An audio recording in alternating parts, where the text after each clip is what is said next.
যেহেতু এখানে আসলে অনেকগুলো প্যানেল ডিসকাশন হচ্ছে, তো এখানে এক প্রতি মানে বিভিন্ন প্যানেল আরেক পক্ষকে দমানোর জন্য তো অনেক কিছু বের করবে।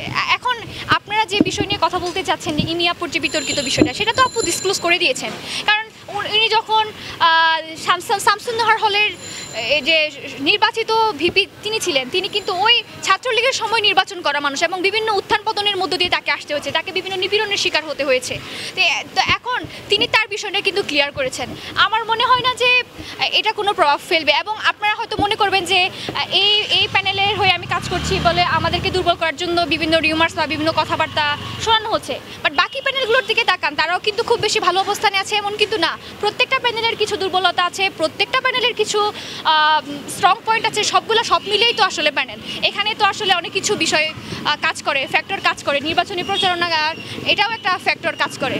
আর এখন তো সবার প্যানেল নিয়ে অবশ্যই একটা মানে কি বলবো, চাইবে নিজেদের প্যানেলকে জিতাইতে। তো এটা স্বাভাবিকভাবে চাইবে, কিন্তু এই বিষয় নিয়ে আমাদের অত বেশি কনসার্ন না আর কি। আচ্ছা, আমার নাম হেমা চাকমা, আমার সেশন 20-21 এবং আমার ইনস্টিটিউট স্বাস্থ্য অর্থনীতি। আর আমি ঢাকা বিশ্ববিদ্যালয়ের কেন্দ্রীয় ছাত্র সংসদ নির্বাচনে সদস্য প্রার্থী হিসেবে নির্বাচন করছি।